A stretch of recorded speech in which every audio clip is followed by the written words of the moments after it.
AP cabinet సమావేశంలో కీలక నిర్ణయాలు తీసుకున్నారు. ఇంధన పొదుపుపై కేబినెట్లో కీలక చర్చ జరిగింది. ఈ క్రమంలోనే ఒకరోజు నో వెహికల్ డేని పాటించాలని నిర్ణయించారు. వాహనాలు కాకుండా ప్రత్యామ్నాయ రవాణాపై దృష్టి పెట్టాలని నిర్ణయం తీసుకున్నారు. నా దేశం నా బాధ్యత పేరుతో పొదుపుపై ప్రచార కార్యక్రమాన్ని నిర్వహించాలని కేబినెట్ తీర్మానించింది.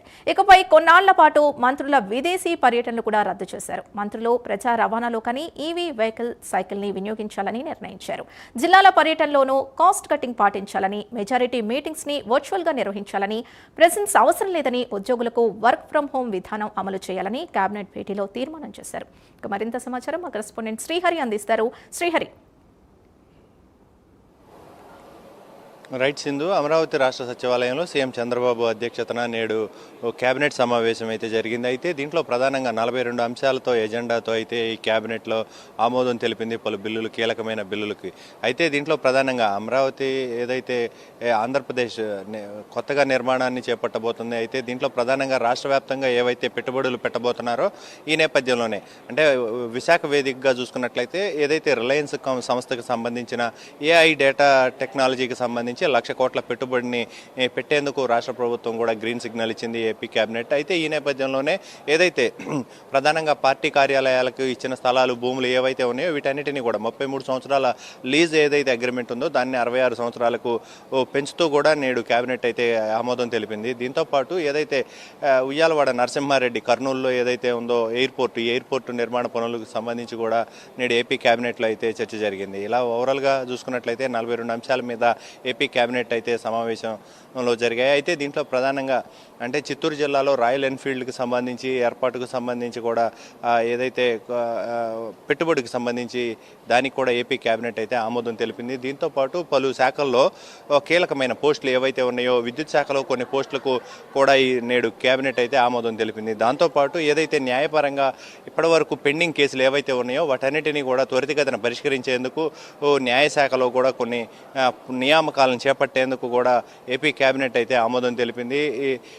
దీంతో పాటు ప్రధానంగా ఈ ఏపీ కేబినెట్లో ప్రధానంగా చూసుకున్నట్లయితే ఈరోజు ఎమ్మెల్యేలు అదే ప్రధానంగా మంత్రులు ఎవరైతే ఉన్నారో మంత్రులంతా కూడా రాబోయే రోజుల్లో అంటే ప్రపంచం అంతా కూడా ఆర్థికంగా సంక్షోభం రాబోతున్న తరుణంలో ఏదైతే ప్రస్తుతం ప్రధాని నరేంద్ర మోదీ పిలుపు ఏదైతే ఉందో ఈ పిలుపు మేరకు సీఎం చంద్రబాబు నేడు మంత్రులకు కూడా కొన్ని కీలక సూచనలు చేశారు. అయితే దీంట్లో ప్రధానంగా చూసుకున్నట్లయితే మంత్రుల కాన్వాయ్లు అంటే సీఎం చంద్రబాబు ఉదయం కేబినెట్కి వస్తూనే తన 11 వాహన శ్రేణి ఏదైతే ఉందో 11 వాహనాలు ఉంటాయి. అయితే దాంట్లో ప్రధానంగా ఆయన వాహన శ్రేణి అంతా కూడా తగ్గించుకొని 4 వాహనాలతోనే ఈరోజు కేబినెట్కి అయితే హాజరైన పరిస్థితి. అయితే ఈ నేపథ్యంలోనే ఉప ముఖ్యమంత్రి పవన్ కళ్యాణ్ కూడా 6 వాహనాల ఏదైతే కాన్వాయ్ ఉంటుందో దాన్ని కూడా ఆయన తగ్గించుకొని 3 వాహనాలతోనే నేడు కేబినెట్కి అయితే హాజరయ్యారు.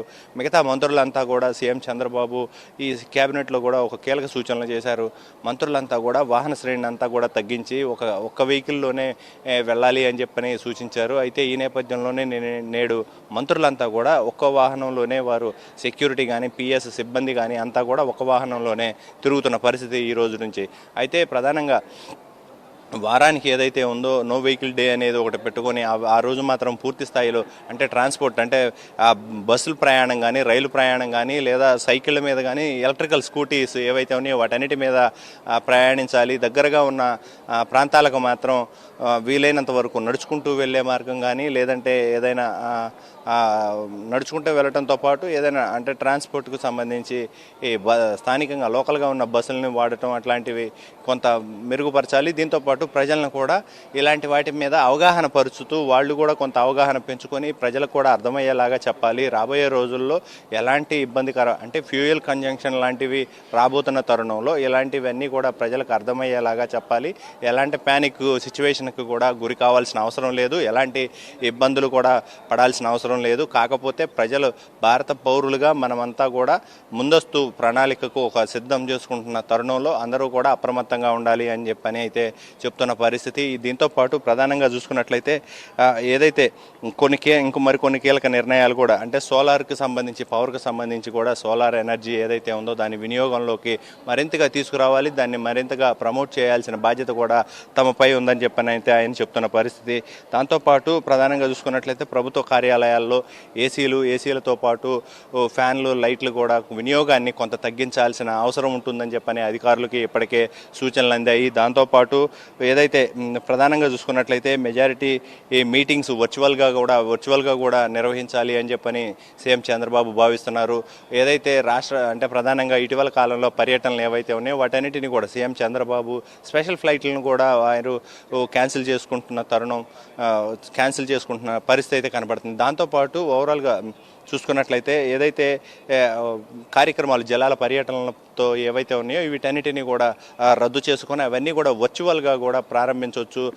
ఏదైతే ఉందో ఆర్థిక పరిస్థితిని తగ్గించే విధంగా, ఖర్చును తగ్గించే విధంగా దానికి కావాల్సిన సంస్కరణలు అన్నిటినీ కూడా ముందుకు తీసుకువెళ్తున్నామని చెప్పని అయితే ఆయన చెప్తున్న పరిస్థితి.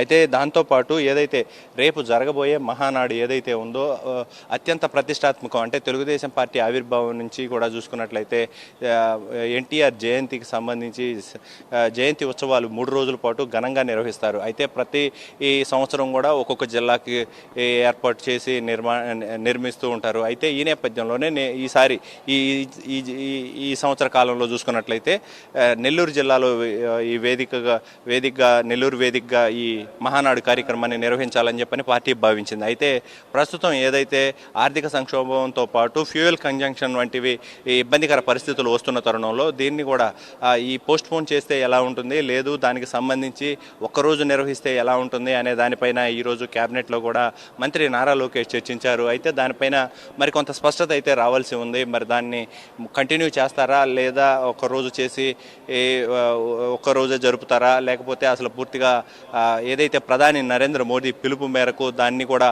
వర్చువల్గా నిర్వహిస్తారా అనేది మాత్రం కొంత స్పష్టత అయితే రావాల్సి ఉంది. అది కూడా అతి త్వరలోనే స్పష్టత కూడా ఇచ్చే అవకాశం ఉంది. రేపు సాయంత్రం సీఎం చంద్రబాబు కూడా ప్రెస్ మీట్ పెట్టే అవకాశం ఉంది. దాంట్లోనే ఆయన ఒక కీలకమైన స్పష్టత, రాష్ట్ర ప్రజలను ఉద్దేశించి కొన్ని కీలక సూచనలతో పాటు దీనిపైన కూడా కొంత ఆయన స్పష్టత ఇచ్చే అవకాశం అయితే కనబడుతుంది. Sindhu. Right, thank you Shri.